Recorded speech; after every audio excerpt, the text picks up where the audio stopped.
Okay, I'm going to jump into the content. I've got a 6-page ebook. If you would like a free copy of the ebook, go to codyaskins.com/ebook. Okay, write that down, go on your phone. You can even grab it now and follow along. Again, codyaskins.com, my first name, last name.com/ebook. It's a 6-page ebook that I'm going to walk through now. I talk very fast. I move quick. I've literally got, I'm already 7 minutes in, so I better move even quicker. I got 23 left. Okay, so on the first page of the ebook, I talk about a 12-point follow-up system, whether it be calls, text, and emails, 12 points in the first 72 hours. I believe every single person should touch their lead 12 times in the first 72 hours. Now, some of you are like, dude, I got 20 leads, I have 12 touches. That's 240 touches in 72 hours. Who thinks that's a little insane? That's a little nuts. And that's going to be very hard to accomplish, by the way. Be honest, okay? So that's where Samson, our digital lead automation platform, comes in to help you make those touches. I believe on day 1, okay, I'm going to give you day 1, day 2, day 3. Day 1,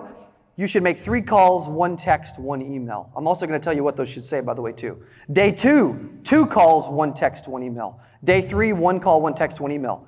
Okay, that's a total of 12 touches over the first 3 days. I also believe you should leave 1 voicemail per day. I don't believe you should leave a voicemail every single time, but I do believe you should leave a voicemail. When you leave a voicemail, the voicemail should be impactful. It should not be boring. You shouldn't say, hey, this is Cody Askins with Secure Insurance Group. Thanks so much for responding. I got your information that you want to buy life insurance. I'm ready to sell you now. Please give me a call as soon as you can. You talk for 4 minutes. You leave your number once, and they're like, dude, I'm never talking to the person ever again.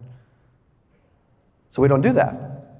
I also believe you should door knock unreached leads, okay? 6 calls. I'm going to go over a stat in a second at the end that InsideSales.com, it was published in Harvard Business Review, 15,000 unique internet leads over 3 years of data and 100,000 call attempts. I'm going to go through that study at the very end of this, by the way, okay? I'll make time for it. 6 calls equals a 90% chance of contact with most leads. But only about 4% of insurance agents, 2 to 4% of insurance agents ever get to 6 calls. And we wonder why we can't reach our leads. The number one thing that insurance agents complain about are leads. Maybe we're just lazy, untrained, unskilled, because I can tell you, if you put the leads in the hands of the top producers in this room, you're going to make sales. You're going to have results. Some of you be like, dude, I don't care how bad the leads are. I'll door knock them. I'll get in front of them and make a sale. And a lot of you are right, by the way. Here's another tip. Calling at different times of the day can double your chances. You should not call the same time every single day. If you call one day at 2 o'clock and then you call the next day and you do it at 2 o'clock, why would you do that? Because guess what? If they don't answer one day at 2 o'clock, maybe they're always busy at 2 o'clock. Also, 80% of sales are made between the 5th and the 12th contact. Again, if you're just now coming in, you're joining us, you can get this 6-page ebook for free, codyaskins.com/ebook. Okay, I will not blow you up. I will send you a few emails with additional information. Again, codyaskins.com/ebook. And then I'll send you emails forever. No big deal, okay? Also, call from a different number if you haven't made contact. Because if they see the same phone number calling every single day, they're eventually going to get tired of seeing that phone number. Who else gets phone numbers from the same number multiple times a day, every single day, and you never answer, by the way, or you eventually answer and you're super upset and you're like, dude, stop calling me ever again, period. By show of hands, who has that happened to? Okay, good. It's happening to them, right? Your prospects are just like you, by the way. They're human, so we have to treat them like that. So calling from a different number can help that. Okay, I'm done with page 1. On to page 2. 5 calling tips. Number 1, assume the right person answered the phone. If the lead says Betty Smith and a female answers the phone, why do we say, is this Betty? Are you Betty? Is Betty available? Can I speak to Betty? That's the number 1 mistake agents make when they call somebody is, oh, hey, hello, is this Betty? You know it's Betty. Why do we ask? I would say 95% of the room makes this mistake, by the way. I'm telling you, because a lot of times what happens is Verizon Wireless calls me and they say, is this Cody? No, you got the wrong number. By show of hands, who else has done that, by the way? Okay, if that's the case, then why? Because if you've called a lead, you know it's the person and they tell you it's not. Who's heard that? Which means we just need to do what? Hello, Betty. Quit asking. Who else is like, okay, that was the nugget of the day right there. I'm going to start doing that. I'm implementing that, but I haven't been doing that. Okay, good. Tip number 2, use your first name only. Nobody cares about your last name. They're not going to remember it, and it's too much to get out. Okay, your last name is too much. Again, hello, Betty. Yeah, this is Betty. This is Cody. I also don't use company name unless it's really, really prevalent. They're already with the company or it makes sense. Because if I say, if there's a lead and it's like, hello, Betty. Betty, hey, this is Cody Askins with Secure Insurance Group. What are they thinking? Right? I believe everything's in my control. Okay, the wristband that we have for free at our booth says accept responsibility. I believe in accepting responsibility. If it's meant to be, it's up to me. I believe everything is in my control. So if that's the case, why not say, hello, Betty, this is Cody. They don't have anything to say. They're like, oh, who is Cody, right? That's about the only thing they could say. I want to control every bit of the conversation. So I don't do last name or company name. Tip number 3, I don't ask how are you. If you do that and it works, that's fine. It's just not my style. Okay. Tip number 4, I do not pause. Here's the example of a wrong call that most agents are making in your offices, whether it be you or not, your agents are making this mistake. They call a lead, hey, is this Betty? Hey, this is Cody Askins with Secure Insurance Group. How are you doing today? Hey, you filled out a form online saying you want to, or you sent this card back saying you wanted to buy life insurance. And then we pause. Pausing is the death of the call. You might as well hang up on yourself. Because what's going to happen next? They're going to give you an objection or they're going to hang up. True or true, by the way? Okay, true or true? We're getting most of you. True or true? Okay, so if that's the case, then why pause? Pausing is the death of the call. I don't pause unless I finish with a question. I don't stop talking until I finish with a question on the phone. I believe in finishing with the questions 100% of the time. Why? Because it keeps me in control of the call, and they're responding to me versus the other way around. I'm not responding to them. I'm in control. They're responding to me. Okay? Tip number 5. When you're setting face-to-face appointments, I believe in setting a drop-off time. Okay, let me say that again. I believe in setting a drop-off time. Here's an example of a right call. Hello, Betty. This is Cody. You responded and said you had some interest in Medicare. You listed your favorite hobby as fishing. I'm assuming that you remember doing that now, don't you? Very assumptive. Yes, I do. Or no, I don't. No big deal. A lot of people forget. It's very easy. I've been assigned as your local field underwriter, and I need to come and drop off the information that you requested. I'll be out there on Wednesday. Should I do that in the morning or afternoon? Which would you prefer? Now, I'll slow down a little bit. For the sake of time, I'm moving quick. Obviously, when I'm talking to a senior, I will definitely slow down on the phone. But who believes that would work?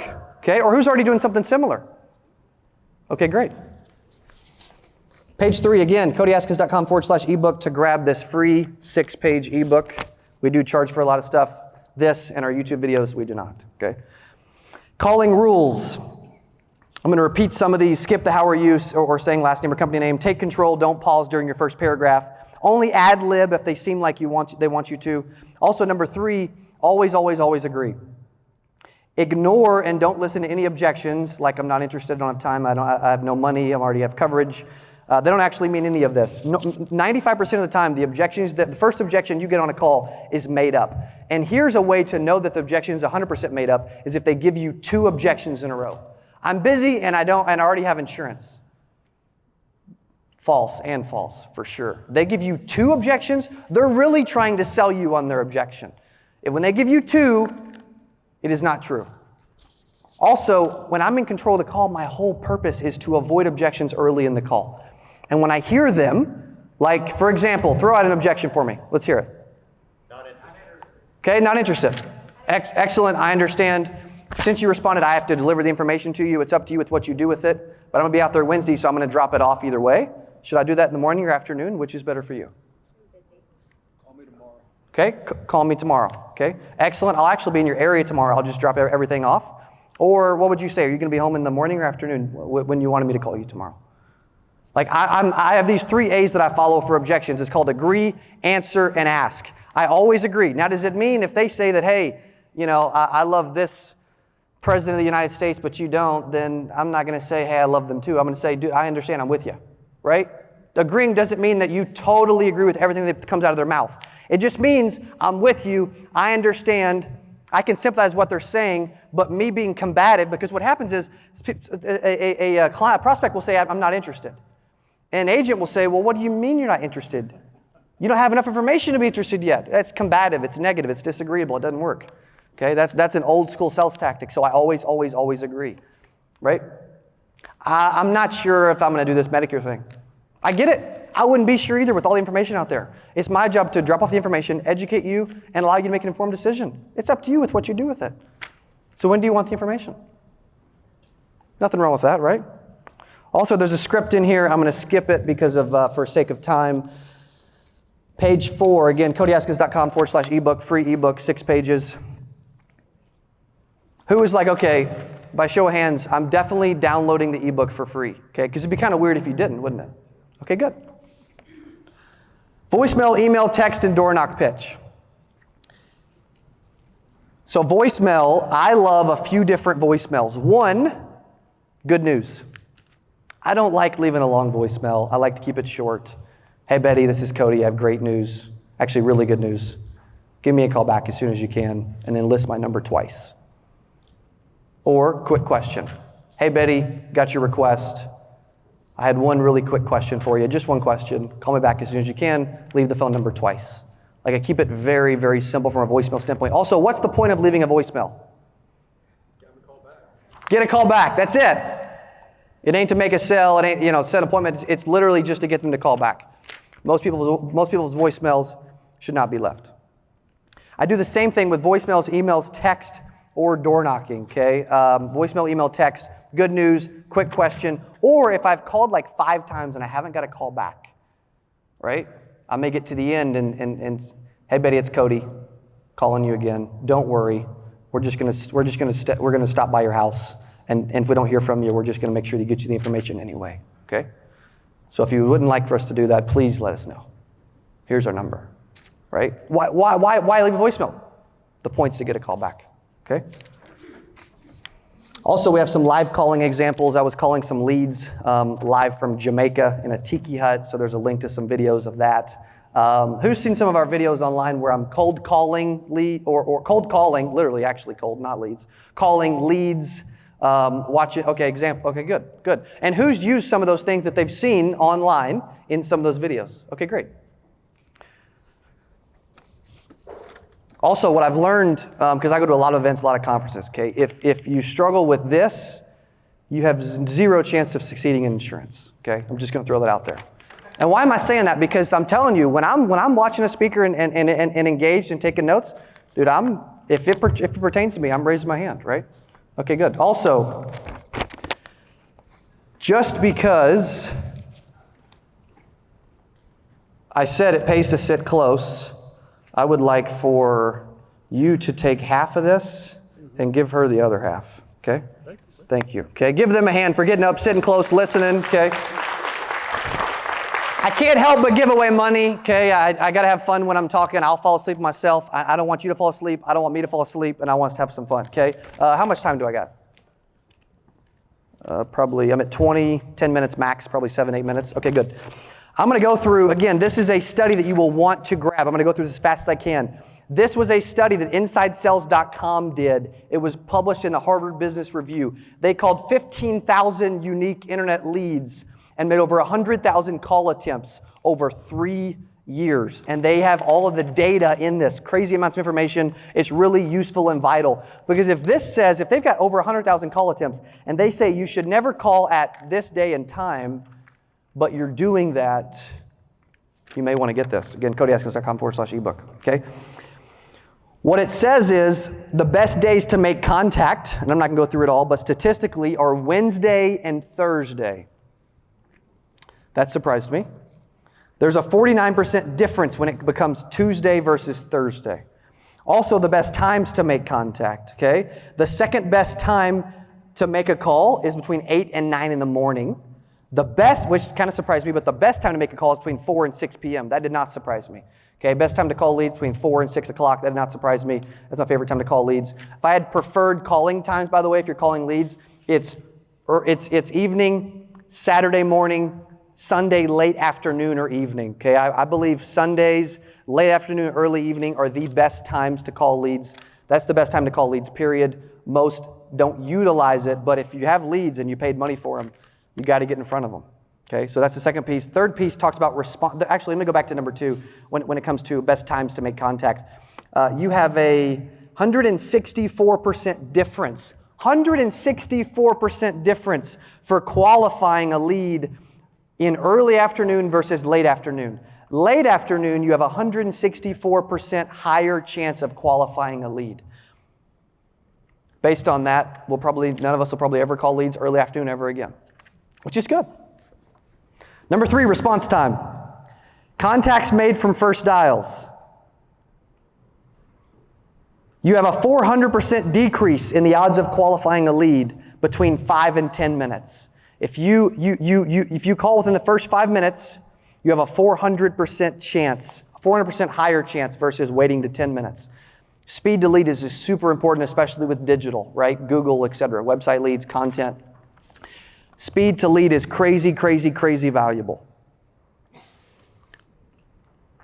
Best time to make contacts within 5 minutes, the sooner the better. Also, persistence. Here's where a lot of agents fall off the wagon, okay? Persistence. Chances of making contact. You have about a 35% chance on the first call, and then which actually is high nowadays. I would say it's more like 15 or 20%. But then by the 6th call, you have a 90% chance of contact according to this study that was years ago, okay? Based on that, over 30% of leads are never contacted at all. That means we get a lead and we don't call it. It's happened to me too. I hate to admit it, but I'm sure it's happened to you as well. And you got to think, if you've got agents and you are giving them leads, or you're buying them leads, or you're co-opting them leads, 30% of their leads, they're literally flushing down the toilet. You take a whole year's worth of marketing budget, that's a lot of money. By just making a few more call attempts, sales reps can experience up to a 70% increase in contact rates. So here's the average call attempts by reps. First call, second call drops about 10%, third call drops about 30%, fourth call, you're under 10%, under 10% of reps ever go to the fourth call.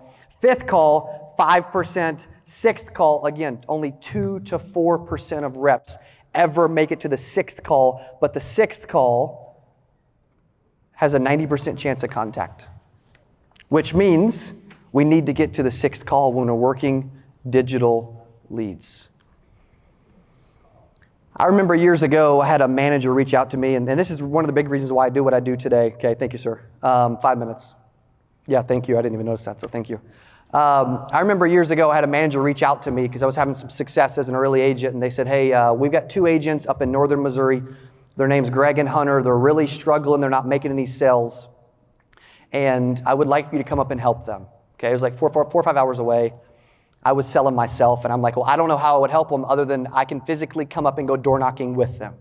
Okay, who's been cold door knocking, by the way? Not leads, like legit cold door knocking. Okay, you, sir, are also insane. Okay, but it works, right? And so I was doing that, and I went up and I drove up one morning or one night and door knocked the next day, and we door knocked for like probably 6-7 hours. And first door knock on the door, get in the house. And you could tell the agents that were with me were like, how did that happen? How did you just get in the door? Well, I mean, I just smiled and said what I say, and I got in. First door, make a sell. Second door, make a sell. Maybe third sell was later on. What happened is 5 sells in about 6-7 hours of cold door knocking. I left all the business with them, drove back to Springfield, Missouri, 4 or 5 hours that evening, and thought to myself, if I can ever do that again, if I ever get the chance to help another agent and do that again, I want to spend my rest of my life doing that. Because I got more joy and gratification and satisfaction out of helping them make money than when I personally made sales. Who can relate to that, by the way? Where you're like, dude, I just love helping others, whether it be beneficiaries, prospects, but also other agents, right? So for me, yeah, I was a good insurance agent, but I never wanted to just be a good insurance agent, right? Like a lot of you have IMOs, you have call centers, you're helping hundreds of agents or thousands of agents around the country, right? The people that help more agents and more beneficiaries are leaving a greater impact on the industry and the world and are influencing the generations ahead. There are hundreds of thousands of agents that are coming in waves in their 20s. And there's no doubt this is the best career on the planet Earth. I don't care if they're 112 or 12. Now, they can't get their license at 12, but, they can intern in my office maybe, okay? But why do I say that? Because it's the hardest career on the planet, by the way, because 92% of insurance agents fail in the first 3 years. But there are more millionaires in the financial services and insurance industry than any other industry on the planet. Who realized that, by the way? More than real estate, more than tech, more than anything else. We are in the right industry, we're in the right place, and I hope you love it just as much as I do. Okay, I think I got, like 2 or 3 minutes, okay? Let me take maybe one question really quick. Any questions? Okay, yes ma'am. What's the hardest objection you ever had to overcome? That's a great question. So I remember sitting in my office years ago, and one of the objections I got was just stick it in the mail. Right? Who else has got that, by the way? Okay, just stick it in the mail. I said something wild, and it worked, and and now I train on it, and we still use it today. Here's what it is. If you're on the phone, like, hey, just stick it in the mail. Perfect. I'd be glad to. Okay. Actually, you know what? I'll be out there tomorrow. Why don't I mail it in person? Okay. So do you think I should drop it off and mail it in person in the morning or in the afternoon? Which is better for you? And they're like, well, can't you just stick it in the mail? Well, I need to prove that it's you and actually get you the information. That's my job. So I'll be swinging through, and I can just mail it in person at like 2 o'clock tomorrow. Will that work for you? Fine, that'll work. And then made a sale. And I'm like, the great question, by the way, and I'm like, dang, dude, why am I not doing that more often? We give up on objections far too easy. 95% of objections are made up. They don't mean it. I don't believe there's any objections they mean until the very end of the call, by the way. If you're trying to make a phone sale, that's different, okay? Yes, sir. Last one. Cody, what's the single most important thing you've done in your business that's grown your business? Single most important thing I've done in my business is to add operational help and people and build teams, right? We have over 100 staff in Springfield, Missouri amongst all of our companies. And I can tell you, you can't do anything big alone. We'll do $13 million in revenue this year amongst all of our companies. And that's because I'm surrounding myself with people that are better than me. Real quick, do I have 60 seconds? I was at a retreat with a gentleman that makes $160 million a year. And I was up late at night with him, and he's whiteboarding our companies, and he's like, okay, who does this? Me. Who does this? Me. Who does this? Me. Who does this? Me. He said, that's your problem. He said, you can't do anything big alone. He said, why are you doing everything in your company? A lot of people are, by the way. Most six-figure earners are doing everything by themselves. He said, why do you do everything? Because I'm better than anybody else at it. He's like, well, number one, your ego's getting in the way. And number two, he said, you want people in your business that are better at certain jobs and tasks than you are. So if you don't have people, add people, scale your company. Thank you for being here, and enjoy the rest of the MedSub conference. And we'll see you at 8% Nation in July of 2022. Hey, if you enjoyed this, I got another one you're gonna love. It's right there. Click on it. See you in there. What would you say to a struggling agent that's considering quitting, that they may end up a part of 92%? You know the whole thing I was telling you about that one guy named Hunter whose dad, my mom told him he's a shy guy. One of the people I was working with is a restaurant owner. They sell